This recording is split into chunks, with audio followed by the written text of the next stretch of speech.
আলহামদুলিল্লাহ, আমরা গত কয়েকদিন আগে যে বীজ ডিমগুলো অর্ডার করেছিলাম, তো সেগুলো আজকে চলে আসছে। তো এই বীজ ডিমগুলো আমাদের হাতে পাওয়ার জন্য বেশ কয়েকদিন অপেক্ষা করতে হয়েছে। তার কারণ হচ্ছে যে আমাদের আশেপাশে তেমন কোনো প্রান্তিক খামারই নেই। আর থাকলেও বীজ ডিমের পার্সেন্টেজটা তুলনামূলকভাবে খুবই কম। তো সেজন্যই মূলত আমাদের অপেক্ষাটা করতে হয়েছে। যাই হোক, যেহেতু আমরা ডিমগুলোকে মেশিনের মাধ্যমে ফোটাবো, এর জন্য ডিমের উপরে লেগে থাকা বীজটাগুলোকে আগে পরিষ্কার করে নিতে হবে। এর কারণ হচ্ছে, যদি আপনি ডিমের উপরে থাকা ময়লাগুলো পরিষ্কার না করেন, তাহলে ব্যাকটেরিয়া সংক্রমণের কারণে ডিমগুলো সম্পূর্ণরূপে নষ্ট হয়ে যেতে পারে।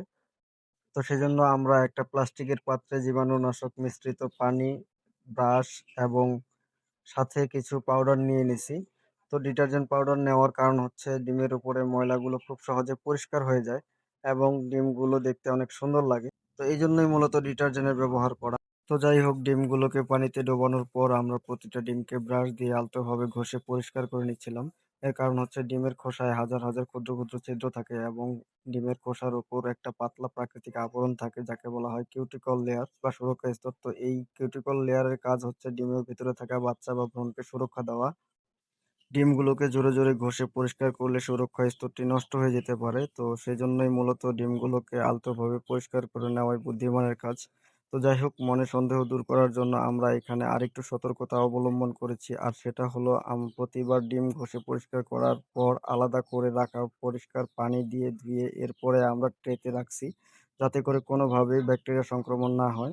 তো দেখতেই পাচ্ছেন, ডিমগুলো পরিষ্কার করার পর এখন দেখতে অনেক সুন্দর লাগতেছে। তো যেহেতু ডিমগুলোকে কিছুক্ষণ আগে পানি দিয়ে পরিষ্কার করা হয়েছে আর এখনো কিছু পানি লেগে আছে, তাই আমরা একটা পরিষ্কার কাপড় নিয়ে নিব এবং ডিমের মধ্যে লেগে থাকা পানিগুলোকে ভালোভাবে মুছে নেব। এরপর ডিমগুলোকে মোছা হয়ে গেলে আমরা একটা মার্কারি কলম নিয়ে নেব। এরপর প্রতিটা ডিমে আমরা একটি করে ক্রস চিহ্ন দিয়ে দিব। আর এই ক্রস চিহ্নটা দেওয়ার কারণ হচ্ছে, যেহেতু আমরা ম্যানুয়াল মেশিনে ডিমগুলোকে বসাবো, তো ম্যানুয়াল মেশিনে 24 ঘন্টার মধ্যে ডিমগুলোকে 3 থেকে 4 বার ওলটপালট করে দিতে হয়। আর এই ওলটপালট করার অবস্থানটা নিশ্চিত করার জন্যই মূলত ক্রস চিহ্নটা দেওয়া হয়। তো ক্রস চিহ্ন দেওয়া হয়ে গেলে এবার আমরা চলে যাব আমাদের মেশিনে। এরপর একটি মোটা কাপড় নিয়ে পুরো মেশিন জুড়ে কাপড়টা সমানভাবে বিছিয়ে দেব। এর কারণ হচ্ছে, যখন ডিম ফুটে বাচ্চাগুলো বের হয়, তখন মেশিনের ভেতরে অনেক ময়লা আবর্জনা হয়। আর এই ময়লা আবর্জনাগুলো যেন মেশিনে না লাগে, তো সেজন্যই মূলত কাপড়টা দিতে হয়। তো যাই হোক, কাপড় দেওয়া হয়ে গেলে এবার আমরা একটি গ্লাসে পানি নিয়ে মেশিনের মধ্যে যে লাইটের অবস্থান আছে এর নিচে রেখে দেব, যাতে করে আর্দ্রতা ঠিকঠাকভাবে মেনটেন করা যায়।